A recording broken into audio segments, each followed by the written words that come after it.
प्यारे साथियों, जय हिंद। क्या हाल चाल है आप सभी लोग का। आशा करते हैं कि आप सभी लोग स्वस्थ होंगे, जबरदस्त होंगे, मस्त होंगे।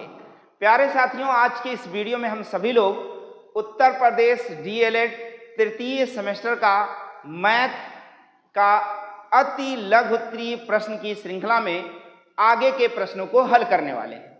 जैसा कि आपको पता होगा कि ये सभी प्रश्न और ये सारे वीडियो आपके एक दिवसीय परीक्षा हो, चाहे डीएलएड सेमेस्टर हो यानी बीटीसी का सेमेस्टर हो, सबके लिए बहुत इंपॉर्टेंट है। क्योंकि मैथ में केवल अंक बदल जाते हैं, सवाल वही रहते हैं। मैं बार बार कहता हूं, आपको मैं मैच करा सकता हूं एक दिवसीय परीक्षाओं में से जो सवाल पूछे जाते हैं वहां से, और आपके सेमेस्टर में आपके लिए बहुत इंपॉर्टेंट होगा ये सारा वीडियो। तो आप इस सभी वीडियो को अच्छे से देखेंगे और अच्छे से तैयार करेंगे। तो चलिए आइए देखते हैं आज के इस वीडियो का पहला सवाल कहता क्या है। कहता है कि एक समकोण त्रिभुज के समकोण बनाने वाली भुजाएं क्रमशः 4 सेंटीमीटर तथा 6 सेंटीमीटर है। त्रिभुज का क्षेत्रफल ज्ञात कीजिए। त्रिभुज का क्या ज्ञात करना है आपको? क्षेत्रफल ज्ञात करना है। तो ध्यान दीजिए, त्रिभुज का क्षेत्रफल ज्ञात करने का सूत्र मैंने बताया था, और यहाँ पर एक समकोण त्रिभुज की भुजाएं दी गई हैं, तो आपको लिखना है हल कीजिए। और आपको चाहे तो फिगर बना दे तो और अच्छी बात है। समकोण बनाने की भुजा ये हुई, एक ये माना, एक 4 सेंटीमीटर और दूसरी 6 सेंटीमीटर। जैसा कि आपको पता है कि समकोण त्रिभुज का क्षेत्रफल, समकोण त्रिभुज का जो क्षेत्रफल होता है 1/2 आधार गुणे ऊंचाई होता है। क्या होता है भैया? आधार गुणे ऊंचाई होता है। ध्यान रहे, ये सूत्र आपको याद रहे। 1/2 आधार गुणे ऊंचाई, ये समकोण त्रिभुज का क्षेत्रफल है। अब इसमें एक भुजा आपकी दी गई है 4 सेंटीमीटर और दूसरी भुजा दी गई है 6 सेंटीमीटर। तो आप देख पा रहे हैं 6 चौके 24 बटे में 2 आ गया, और 24 का आधा हो जाएगा 12 सेंटीमीटर स्क्वायर। 12 सेंटीमीटर स्क्वायर इस प्रश्न का उत्तर हो जाएगा, यानी इस सवाल का उत्तर हो जाएगा, यानी समकोण त्रिभुज का क्षेत्रफल हो जाएगा। चलिए अगले सवाल की ओर चलते हैं। अगला सवाल कहता है 9x 12 और 16 समानुपात में हो तो x का मान ज्ञात कीजिए। तो आपको लिखना है हल कीजिए। कह रहा है यदि, आप लिखेंगे यदि 9x 12 व 16, क्या भैया 16 समानुपात में है, समानुपाती हैं, तो आप लिख लीजिए 9:x समानुपाते 12:16। अब यहां पर आपको सूत्र लिख लेना है, एक सूत्र लिख देना है कि अंतः पदों का गुणनफल, अंतः पदों का गुणनफल बराबर होता क्या है? बाह्य पदों का गुणनफल होता है। क्या ये आपको याद रहेगा? ये याद रहेगा तो बहुत सारे सवाल इससे आपके एग्जाम में लग गए। अंतः पदों का गुणनफल यानी जो दूसरा और तीसरा पद है ये अंतः पद है, यानी यक्ष गुणे में क्या रखेंगे आप? यक्ष गुणे में 12 और बाह्य पद 9 गुणे में 16। अब आप देखेंगे कि 16 9 144 हो जाएगा और 12 जाके बटे में आ जाएगा, और यक्ष का मान आ जाएगा 12 में 144, यानी यक्ष का मान आ गया 12, और यही आपको लिखना है, और यही आपका क्या है? उत्तर है, सवाल का उत्तर है। क्या बातें समझ में आ जाएंगी? इसी प्रकार से आप इस सवाल का और भी इस प्रकार के सवालों को हल कर सकते हैं, स्क्रीनशॉट ले सकते हैं। चलिए अगले सवाल की ओर चलते हैं। अगला सवाल कहता है कि इसका फैक्टर करिए। क्या करिए? गुणनखंड कीजिए। किसका गुणनखंड करना है? इसका। तो आप लिखिए हल कीजिए और लिखिए यक्ष स्क्वायर प्लस में 3x माइनस में 10 का गुणनखंड कीजिए। तो चलिए मैं करता हूं। देखो यक्ष स्क्वायर है और यहां पर आप लिखेंगे, देखिए ऐसा गुणा करिए कि 10 बन जाए, ऐसा गुणा करिए कि 10 बन जाए, और जोड़ने घटाने पर +3 आ जाए। तो देखिए 5 दूनी 10, 5 दूनी 10 प्लस 5 ले लीजिए माइनस, देखिए गुणा करिए 5 दूनी 10 माइनस 10 और हल करेंगे +3 आएगा। तो हम क्या लेंगे? +5x और -2x और पास में 10 रहेगा ही। चलिए यहाँ और वहां से इन दोनों पदों में से x कॉमन ले लीजिए, बचेगा x +5 अगले ब्रैकेट से भी 2 माइनस कॉमन ले लीजिए तो x प्लस में 5 रह जाएगा, क्योंकि 2 कॉमन हुआ तो x बचा, 2 कॉमन हुआ तो 2 पंचे 10 यानी 5 बचा। अब देखें 2 पद हो गया, दोनों पदों में x प्लस 5 है तो इसे भी आप कॉमन ले लें और यहाँ पर x माइनस 2 आ गया। यही आपका सवाल का क्या होता है, उत्तर होता है, जिसे आप फैक्टर कर सकते हैं और लिख सकते हैं x square plus 3x minus 10 का गुणनखंड जो है ये दोनों है। इसके बाद आप लाइन बनाकर लिख सकते हैं, पूरा नंबर लेना है आपको। चलिए अगले सवाल पर चलते हैं। अगला कह रहा है 0.6 मीटर, कहता है 0.6 मीटर। देखिए चलिए मैं लिख देता हूं, हल कीजिए। कह रहा 0.6 मीटर लंबाई, यानी लंबाई कितनी दी गई है, 6.0 मीटर दी गई है, सॉरी 6.0 मीटर दी गई है। और ऊंचाई दी गई है, ऊंचाई कितना दिया गया है भैया, ऊंचाई जो है आपकी ऊंचाई 2.5 मीटर दी गई है। और मोटाई जो है, मोटाई यानी चौड़ाई कह सकते हैं, मोटाई जो है इसकी मोटाई 15 सेंटीमीटर दी गई है। और जबकि ये 15 सेंटीमीटर बराबर होता है 1.5 मीटर के बराबर होता है। ऐसा क्यों होता है, कैसे होता है कि 15 में जब हम 100 से भाग देंगे तो जो सेंटीमीटर है वो किस में बदल जाएगा, मीटर में बदल जाएगा। कह रहा है कि दीवार का आयतन ज्ञात कीजिए। तो देखिए दीवार का आयतन का आपको सूत्र लिखना है। दीवार का आयतन बराबर होता है लंबाई गुणे में चौड़ाई, लंबाई गुणे में चौड़ाई और गुणे में ऊंचाई होता है। दीवार का आयतन बराबर होता है लंबाई गुणे चौड़ाई गुणे ऊंचाई होता है। लंबाई कितनी है, 6 है। चौड़ाई कितनी है आपकी, चौड़ाई यानी 0.15 मीटर है। मैं कुछ भी आगे पीछे आप लिख सकते हैं, 0.15। इनका गुणनफल आप करेंगे, देखेंगे 25 छक्का 150 यानी 150 और एक अंक पे दशमलव लगा देंगे और गुणे में 15.15 है। अब देखेंगे 15 पचे 15 में 225 होता है। और देखिए 2 अंक पे दशमलव, ये एक अंक दशमलव जीरो कोई मतलब नहीं, अगर आप जीरो बढ़ा लेंगे तो ठीक है, 2 1 3 अंक पे दशमलव लगा देंगे और आ जाएगा 2.25 घन, क्या आ जाएगा, घन मीटर उस दीवार का क्या हो जाएगा, आयतन हो जाएगा और आपका सवाल का उत्तर हो जाएगा। चलिए अगले सवाल पर चलते हैं। अगला सवाल कहता है कि 9 सही 4/5 को किस संख्या से गुणा करें। अगला सवाल है आपका, कह रहा हल कीजिए और लिखिए 9 सही 4/5 को किस संख्या से गुणा किया जाए। तो आपको लिख लेना है माना यक्ष से गुणा किया जाए। क्या लिखना है, माना यक्ष से गुणा किया जाए। बात समझ रहे हैं, यक्ष से गुणा किया जाए, ठीक है ना, बहुत अच्छा, आप समझते चलिए अच्छे से।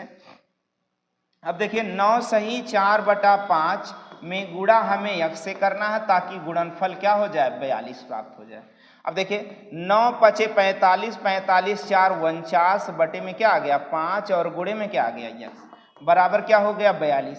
49/5 को उस साइड कर देंगे तो 5 बटे क्या हो जाएगा 49 और यहाँ क्या रह जाएगा यक्ष का मान। अब देखिए 7 छक 42, 7 सते 49, ऊपर क्या आ जाएगा 6 और 5 और बटे में क्या आ जाएगा 7 सते 49, 6 पंचे 30 बटे में क्या आ गया 7, यक्ष का मान 30/7 आ गया। और आपको बोल देना है कि 30/7 से गुणा करने पर 9 सही 4/5 का मान 42 के बराबर हो जाएगा। अगले सवाल पर चलते हैं। अगला सवाल आपका कहता है बैंक में किस प्रकार के खाते में जमा धनराशि पर ब्याज नहीं मिलता। भैया किस प्रकार का जो आपका खाता है जहां पर आपको ब्याज नहीं मिलने वाला है। तो भैया जो आप चालू खाता खुलवाते हैं, क्या नहीं खुलवाते हैं, चालू खाता खुलवाते हैं, उस पर आपको ब्याज नहीं मिलने वाला है। कौन से खाता पर, चालू खाता पर आपको ब्याज नहीं मिलेगा। चालू खाता बड़ी बड़ी कंपनियां खुलवाती हैं जहां पर लेन देन चेक के माध्यम से होता, आपको बताया गया था। चालू खाता हमेशा कंपनियां, बैंक, उद्योग, मतलब बड़े बड़े लोग खुलवाते हैं जिसमें आपको क्या है, चेक के माध्यम से लेन देन होता रहता है और जिस पर आपको ब्याज नहीं मिलता है। इस पर जमा राशि यानी इस खाते में यदि आपके पास पैसा तो उस पर ब्याज आपको नहीं मिलता है। अगला सवाल आप देखेंगे, कह रहा एक छात्रावास में 300 छात्रों के लिए 15 दिन का भोजन यानी राशन सामग्री थी। यदि अवकाश के कारण 200 छात्र घर चले गए तो वह सामग्री कितने दिन और चलेगी। तो ऐसे सवाल के लिए मैं आपको बता दूं, देखोगे हल करना, इसके लिए एक सूत्र आपको याद कर लेना है, m1 d1 h1, M D H आपने जाना होगा, बटे में w1 बराबर m2 d2 और h2 और बटे में क्या लगा देंगे, w2 लगा देंगे। अब देखिए यहाँ पर मैन होता है, डे मतलब दिन होता है, एच मतलब हावर होता है, w मीन्स कार्य होता है। यहाँ पर भी दूसरी लाइन का देखो क्या कहता है, 300 छात्र, यानी यम बराबर आपने क्या लिया 300 छात्र, और कार्य कितना दिन हुआ 15 दिन, खाने का काम। अगली लाइन में आप और बाकी नहीं दिया तो छोड़ देंगे। अगली लाइन देखो 200 छात्र हैं, 200 छात्र घर चले गए। देखो कह रहा है यदि अवकाश के कारण 200 छात्र घर चले गए, तो जब 200 छात्र चले गए तो बचे कितने छात्र भैया, तो 100 छात्र बचे। और यह कार्य कितना दिन चलेगा, यह खाना कितना दिन, जब 200 छात्र चले गए तो बचे कितने, 100 छात्र। तो चलो 100 देखो यहाँ बटे गुणे में है, यहाँ आ जाएगा बटे में हो जाएगा। तो इस प्रकार से यक्स का मान आ जाएगा। देखो 2 जीरो से 2 जीरो कट जाएगा और 15 तियां 45 दिन सवाल का उत्तर हो जाएगा कि जो बचा खाना है वो कितने दिन चलेगा, 45 दिन चलेगा। इस प्रकार से आपको सवाल का उत्तर दे देना है। चलिए अगले सवाल पर चलते हैं। कहता है कि भैया इसको भाग दीजिए और भागफल और शेषफल दोनों का मान दीजिए।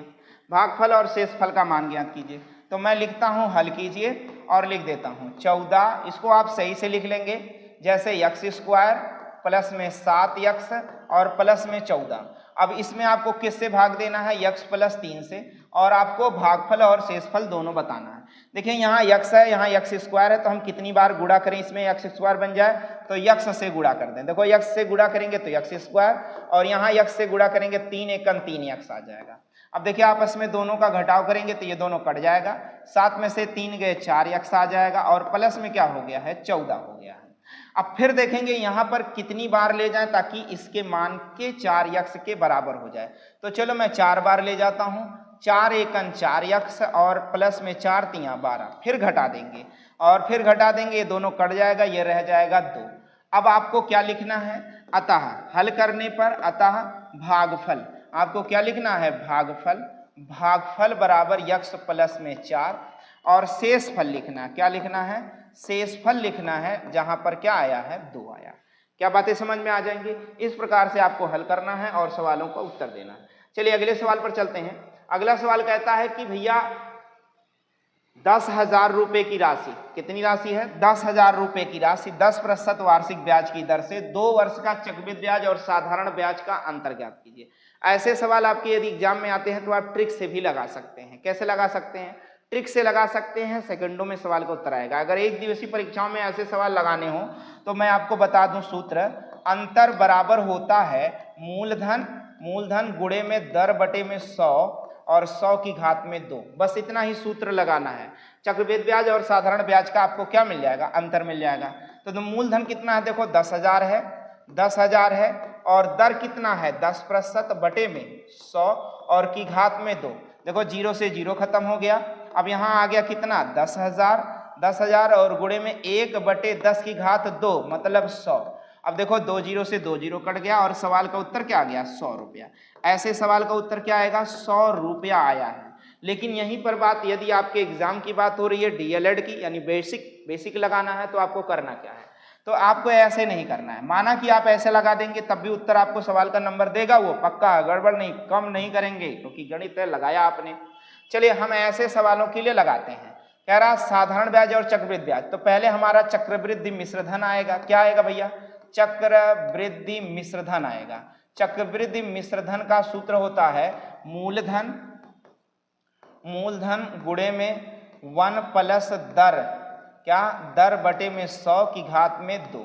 देखिए मूलधन कितना आपका 10,000 रुपया है और गुणे में 1 प्लस दर आपका 10% बटे में 100 की घात में 2। अब देखेंगे यहाँ आया 10,000, क्या आया है 10,000, 0 से 0 काट देंगे, 10 एकम 10, 1 11 बटे में 10 और 2 घात है तो मैं 2 बार लिख ले रहा हूँ 11 बटे में 10। अब देखेंगे 1 2 0 से 2 0 कट जाएगा, रह जाएगा क्या 100 और गुणे में 11 में 121। जब इसे आप हल करेंगे तो 1 2 1 और के साथ क्या आ जाएगा 00।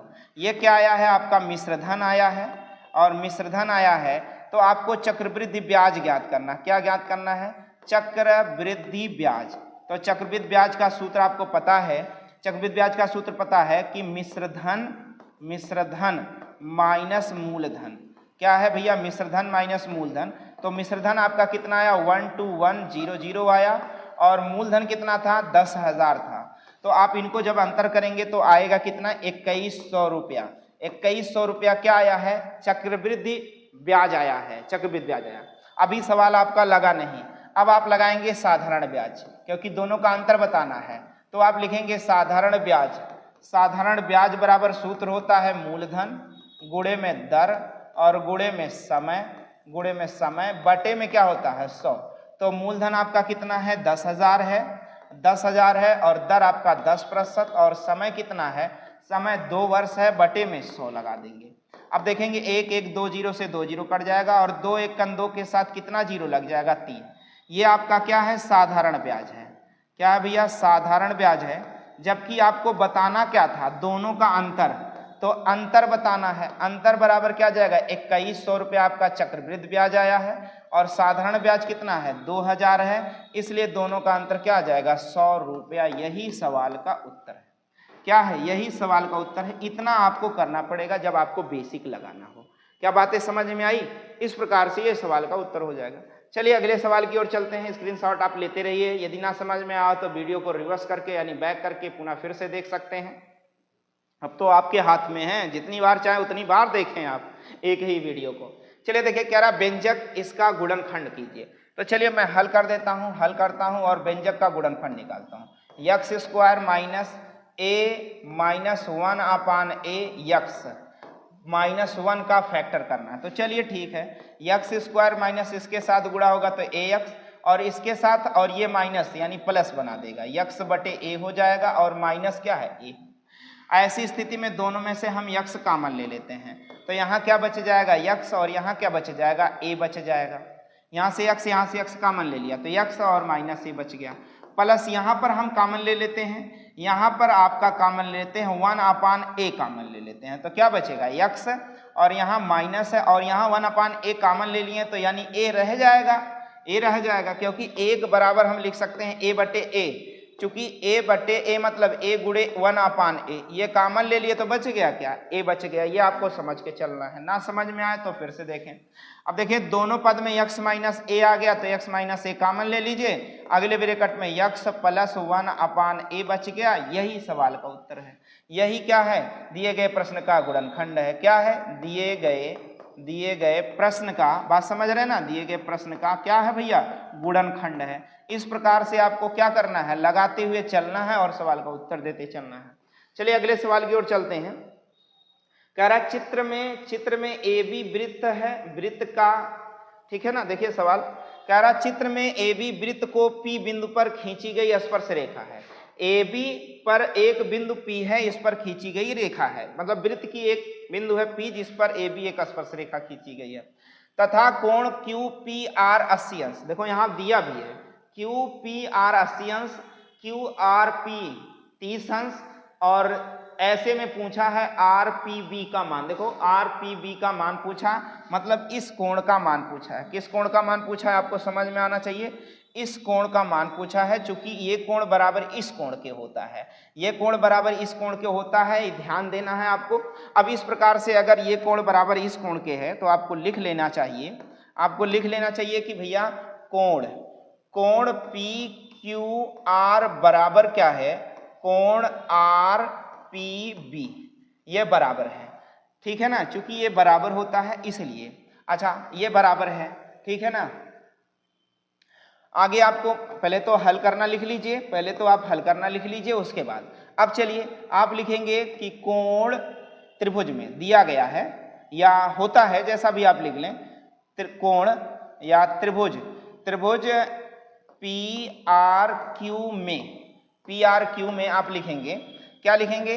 कोण क्यू आर पी प्लस कोण आर पी क्यू प्लस कोण आर पी क्यू हो गया और क्यू आर पी हो गया। अब आपका आएगा कोण पी क्यू आर बराबर सब 180 अंश के होता है। देखिए क्यू आर पी कहाँ पर है? क्यू आर पी 80 अंश, तो चलो मैंने इसे 80 अंश लिख दिया।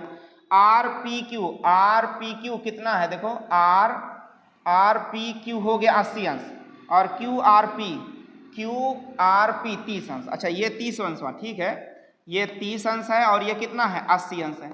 और देखो पी क्यू आर ये मान ज्ञात होगा यहाँ से, चलो 180 अंश, ये 8 3 11 हो जाएगा दोनों, और उधर जाके क्या हो जाएगा, घट जाएगा 110, तो यक्स का मान कितना आ जाएगा 70 अंश।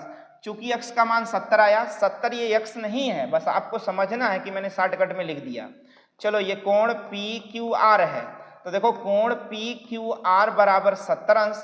चूंकि अगर ये इतना है तो यही मान उठा के यहाँ रख देना चाहिए आपको। क्या रख देना चाहिए, चूंकि जो है कोण पी अरे या R P B is equal to कोण P Q R is equal to 70 अंश, तो क्या हो जाएगा भैया, इस प्रकार से कोण आर पी बी बराबर कितना अंश हो जाएगा, 70 अंश हो जाएगा। क्या बातें समझ में आ जाएंगी, स्क्रीनशॉट ले सकते हैं। चलिए अगले सवाल पर चलते हैं। कहता है समानुपात के बाह्य पदों तथा मध्य पदों के गुणनफल में संबंध बताइए। समानुपात के बाह्य पदों तथा मध्य पदों के गुणनफल में संबंध बताना है, तो आपको लिखना है बाह्य पद। देखिए बाह्य पद क्या होता है, बाह्य पद, तो बाह्य पद वह पद होता है समानुपात का, समानुपात में 4 पद होते हैं। समानुपात में आपको लिख लेना पहले 4 पद होते हैं, आपको लिख लेना है कि समानुपात में 4 पद होते हैं। कितने पद होते हैं, 4 पद होते हैं, जिसमें आपको लिखना है कि जिसमें पहला और अंतिम पद बाह्य पद कहलाता है, और इसमें आपको लिखना है कि दूसरा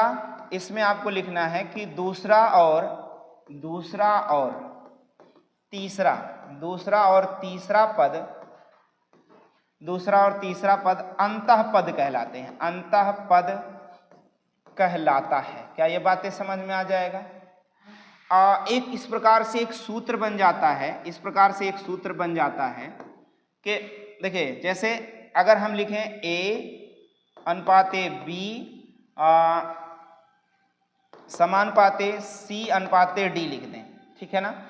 या आप जैसे नंबर कर लें, नंबर भी लिख सकते हैं, जैसे 5 अनुपाते 10 समानुपाते 8 अनुपाते 16। अब ये देखिए अंतः पद है और ये क्या है, बाह्य पद। तो यहाँ पर एक सूत्र काम करता है कि अंतः पदों का गुणनफल बराबर क्या होता है, बाह्य पदों का गुणनफल। तो जिस प्रकार से आप चाहें उस प्रकार से समझ सकते हैं। अब देखिए 5 अंतः पदों का गुणनफल बराबर बाह्य पदों का। देखिए मैं आपका अंतः पदों का गुणनफल ले रहा हूं, 10 गुणे में 8 बराबर बाह्य पदों का गुणनफल 16 गुणे में 5। देखिए 8 10 में 80 यहाँ भी आता है और 16 पचे 80 आता है। इस प्रकार से ये हो जाता है अंतः पदों का गुणनफल बराबर बाह्य पदों के गुणनफल के बीच संबंध। इतना आपको लिखना है ताकि आपको पूरा नंबर मिले। चलिए अगले सवाल की ओर चलते हैं। अगला सवाल कह रहा है यदि 6 साबुन का मूल्य 24 रुपया है। देखिए कितना आसान होगा। कहता है यदि 6 साबुन का, चलिए आप हल करिए और लिखिए। कह रहा है यदि 6 साबुन का मूल्य कितना, तो मैं लिख देता हूं 6 साबुन। आप ऐसे लिखेंगे एकदम आसान, 6 साबुन बराबर क्या रुपया, 24 रुपया। कितना रुपया भैया, 6 साबुन बराबर क्या रुपया, 24 रुपया। तो आप देखेंगे 1 साबुन बराबर कितना हो जाएगा, 1 साबुन बराबर हो जाएगा 24 बटे में 6 यानी 6 चौक 24, 4 रुपया। 1 साबुन का दाम कितना हो गया, 4 रुपया। चूंकि आप लिख सकते हैं 1 साबुन बराबर क्या रुपया भैया, 4 रुपया। तो कह रहा है कि 7 साबुन का मूल्य, तो इस प्रकार 7 साबुन बराबर 4 गुणे में 7 रुपया यानी 7 चौक 28 रुपया सवाल का उत्तर हो जाएगा। यानी 7 साबुन बराबर कितना हो जाएगा, 28 रुपया सवाल का उत्तर। और यही आपको बॉक्स करना है और उत्तर के रूप में आपको क्या कर देना है, लिख देना। स्क्रीनशॉट ले लिया करिए। चलिए जितना अच्छा लिखेंगे उतना अच्छा आपको नंबर मिलेगा। ध्यान रहे, जितना स्पष्ट रहेगा कि आपके स्पष्टता कितनी है उतना अच्छा नंबर मिलेगा। कह रहा 12 मजदूर एक दीवार को 10 दिन में बना सकते हैं। तो अभी मैंने आपको समझाया और सूत्र बताया, 12 मजदूर किसी कार्य को 10 दिन में कर सकते हैं, उसी दीवार को 6 दिन में बनाने के लिए कितने मजदूर माना यक्ष मजदूर की आवश्यकता है। तो 6 इधर चला आएगा, उधर रह जाएगा यक्ष यानी मजदूर, 6 आ जाएगा 12 गुणे में 10 बटे में 6, या 12 दहा में आप 120 ले लीजिए, 12 दहा में 120 बटे में 6 आ जाएगा। तो 6 दूनी 12 यानी 20 दिन लगाए, 20 क्या है भैया, 20 मजदूर कार्य करेंगे। कितने मजदूर काम करेंगे, 20 मजदूर इस कार्य को करेंगे। सवाल का उत्तर हो जाएगा। चलिए अगले सवाल की ओर चलते हैं। अगला सवाल कहता है कि 10 मजदूर किसी काम को 2 दिन में कर सकते हैं। कितने मजदूर, 10 मजदूर किसी काम को, वही देखिए फिर से सवाल, 10 मजदूर किसी काम को 2 दिन में कर सकते हैं। आपको हल करना लिखना है और आपको सूत्र लिख देना है कि m1 d1 बराबर होता है m2 d2। देखिए क्या दिया है, 10 मजदूर कितना दिन में, 2 दिन में। तो कह रहा उसी काम को 2 मजदूर कितने दिन में, माना यक्ष दिन में। 2 बटे में आ जाएगा तो यक्ष का मान आ जाएगा, तो 10 गुणे में 2 बटे में 2, जहां 2 से 2 कट जाएगा और आपका 10 आ जाएगा, यानी उत्तर आ जाएगा भैया 10 दिन। सवाल का उत्तर लगेगा, सवाल का उत्तर हो जाएगा। लगा दो सारा, लगा दो आग पानी में। बात समझ रहे हैं कि नहीं समझ रहे हैं।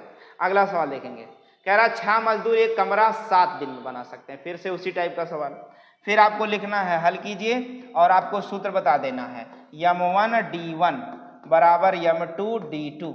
बात समझ रहे हैं ना, एक रेशियो में कार्य चल रहा है इसलिए m1 d1। अब देखिए कह रहा 6 मजदूर एक कार्य को 7 दिन में, उसी प्रकार 21 मजदूर उस कार्य को कितने दिन में कर पाए। अब देखिए 6 सत्ते 42 हो गया और 21 गुणे में यक्ष आ गया, यक्ष का मान आ जाएगा 42 बटे में क्या आ जाएगा, 21 आ जाएगा। तो 21 दूना 42 यानी यक्ष का मान आ जाएगा, यानी यक्ष है कितना भैया, 2 दिन, यानी 2 दिन में कार्य कर सकते हैं। यानी 21 मजदूर उसे कार्य को कितने दिन में कर सकते हैं, 2 दिन में कर सकते हैं। अगला सवाल देखेंगे, एक रेलगाड़ी 2 घंटे में 120 किलोमीटर दूरी तय करती है। अब देखिए हल कीजिए और लिखिए, हल कीजिए और लिख दीजिए।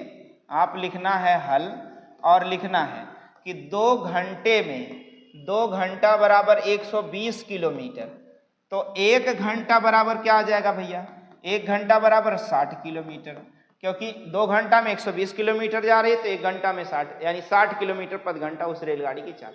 कह रहा उसी चाल से चले तो 5 घंटे में कितनी दूरी तय करेगी। तो आपको लिख लेना है 5 घंटा बराबर 60 गुणे में 5 किलोमीटर, तो 6 पंचे 30 यानी 300 किलोमीटर, 300 किलोमीटर की दूरी तय करेगी। क्या बातें समझ में आ जाएंगी, सवाल का उत्तर हो जाएगा। चलिए अगले सवाल पर चलते हैं। कह रहा 4 किलोग्राम चाय का मूल्य 420 रुपया है। 420 बड़ा खतरनाक नंबर है। एक बार मिठाई लेने गया था, मैं मिठाई लिया और उसका पूरा फुल रेट बना 420 रुपया। मैं 420 रुपया दे तो रहा था, लेकिन उसने 420 रुपया नहीं लिया, उसने 1 रुपया कम ले लिया। उसने कहा कि या तो 1 रुपया आप हमें दे दें या तो मैं आपको 1 रुपया दूं। मैं कहा भाई अब मर्जी आपकी, मेरे पास 1 रुपया चेंज तो है नहीं। उसने खुद 419 रुपया लिया, 420 नहीं लिया, क्योंकि 420 कहते हैं भैया बड़ा खतरनाक सिस्टम है, रुपया है। ऐसी कोई बात नहीं है, मान्यता अपनी अपनी है। चलिए आइए देखिए, हल कीजिए और लिखिए, हल कीजिए। कहता है कि 4 किलो चाय, तो आप लिखिए 4 केजी चाय बराबर 420 रुपया, 420 रुपया का। तो 1 केजी चाय कितने का पड़ जाएगा, 420 बटे में 5। तो आप देखेंगे 1 केजी बराबर 5 वट्ठे 40, 4 केजी है ना भैया, तो 4 लिखना, आपको क्या लिखना है, 4। तो 4 1 4 और 4 पंचे 20 यानी 105 रुपये का। 1 केजी चाय कितने का पड़ा, 105। तो कह रहा 12 किलो चाय का मूल्य, तो इस प्रकार 12 केजी चाय लिख लो आप। 105 गुणे में क्या लिखोगे, 12, चूंकि 12 पंचे 60 होता है और 12 एकन 12, 1260 रुपया 12 केजी चाय का मूल्य होगा। सवाल का उत्तर हो जाएगा। क्या बातें समझ गए। इस प्रकार से आप सवाल लगाएं, बहुत आसान है सारा सवाल। चलिए अगला कह रहा है समानुपात किसे कहते हैं। समानुपात किसे कहते हैं, जब 2 अनुपात आपस में बराबर हों। आपको लिखना है, आपको लिखना है कि जब 2 अनुपात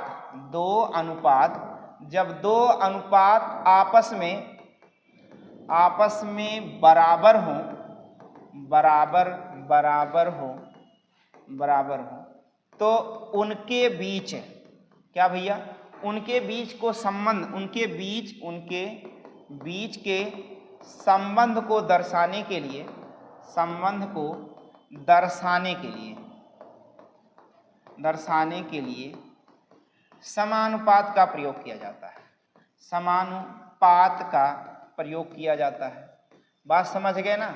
समानुपात का प्रयोग किया जाता है। अब जैसे मैं आपसे कह दूं कि 3:15 है, 3:15 है, और एक आप ले लें 5:25 ले लें। दो अनुपात आपके सामने हैं। अब देखेंगे 3:15 यानी 1/, इसका मान है 5, 3×5 = 15। यहाँ 5/25 और ये इसका भी मान है 5×1 = 5, 5×5 = 25, यानी 1/5 बराबर 1/5 है। इसलिए ये दोनों संख्याएं आपस में क्या हो जाएंगी? समानुपाती हो जाएंगी। अगला सवाल आप देखेंगे, कहता है अनुलोम समानुपात को स्पष्ट कीजिए। अनुलोम समानुपात ये आपका एक नियम है भैया, इस नियम के माध्यम से समझ सकते हैं। इस नियम के माध्यम से भी सवालें आपके लगाए गए हैं। तो ऐसा भी नियम आसान है और वो भी नियम आसान है जो बताया गया मैंने, m1 d1 बराबर m2 d2। चलिए अनुलोम अनुपात को स्पष्ट कीजिए। तो कह रहा क्या, जब दो राशियां x y इस प्रकार से संबंधित हों कि x को पढ़ने पर दूसरी राशि y में उसी अनुपात में वृद्धि होती है, या अथवा x के घटाने पर y में उसी अनुपात में कमी होती है, तो ये राशियां अनुलोम समानुपाती कहलाती हैं। जैसे मैं आपसे कह दूं, यदि 5:7 है, अगर मैं यहाँ 5 के बजाय 10 रखूंगा तो यहाँ क्या हो जाएगा? 7 दूनी 14 हो जाएगा। यानी अनुपात में वृद्धि हो रही कि नहीं हो रही है? x का मान बढ़ा रहा हूं तो y का भी मान बढ़ रहा है। अगर मैं यहाँ 5 के बजाय 5 × 3 = 15 करता हूं तो यहाँ 7 × 3 क्या हो जाएगा? 21 हो जाएगा। यानी अनुपात आपस में एक दूसरे से जैसे बराबर होते बढ़ते जाएंगे, या फिर जैसे अगर आपके पास 20:25 लिखा है, मैं आपसे कह दूं कि यहाँ 20 लिखना नहीं है, यहाँ मैं और कम लिखना चाहता हूं, तो यहाँ 4 लिख दूं तो यहाँ देखो 5 चौक 20। अगर मैं मान लो यहाँ 5 कम कर दिया तो 15 आया, तो यहाँ पर क्या आ जाएगा भैया? 20 आ जाएगा। 5 दोनों में कम हो गया, यानी इस प्रकार से कमी हो रही है, तो इसे अनुलोम समानुपाती कहलाती हैं। तथा इस तरह के संबंध को अनुलोम समानुपाती कहा जाता है, और अनुलोम समानुपाती को सीधा समानुपात भी कहते हैं। अनुलोम समानुपाती के दोनों राशियों को एक ही दिशा में इंगित करने वाले तीरों को प्रदर्शित करते हैं, अर्थात ऐसे प्रदर्शित किया जाता है। क्या बातें समझ में आ जाएंगी? अगला सवाल देखेंगे। एक सवाल और आपका है इसी में, प्रतिलोम समानुपात को स्पष्ट करें। मैंने दोनों प्रश्न एक साथ रख दिया है ताकि आपको समझ में आ जाए। प्रतिलोम समानुपात को स्पष्ट करें। प्रतिलोम समानुपाती को उल्टा समानुपाती भी कहा जाता है। इस प्रकार से समानुपाती में एक राशि का मान बढ़ाने पर y का मान घटता है तथा x का मान y का मान घटाने पर x का मान बढ़ता है। ऐसे प्रतिलोम समानुपाती दोनों राशियां विपरीत दिशाओं में इंगित करते हैं, और इनका जो तीर का प्रदर्शन होता है, एक ऊपर की ओर और एक नीचे की ओर प्रदर्शित किया जाता है। बात समझ में आ जाएगा? प्यारे साथियों, आपको मैंने इस वीडियो में उत्तर प्रदेश DLED तृतीय सेमेस्टर का अति लघु उत्तरीय प्रश्नों की श्रृंखला में जो मैथ चल रहा है, इसमें आगे के सारे प्रश्न कराए हैं। आशा करते हैं कि यह वीडियो आपको अच्छा लगा होगा, तो लाइक, शेयर और सब्सक्राइब करना बिल्कुल ना भूलें। साथ ही साथ बेल आइकन यानी घंटा जरूर दबा दें, जिससे हमारा मनोबल भी बढ़ेगा और आपको हमारे द्वारा बनाए गए अगले वीडियो का नोटिफिकेशन समय से मिल जाएगा। मिलते हैं आपसे अगले वीडियो में, तब तक के लिए जय हिंद।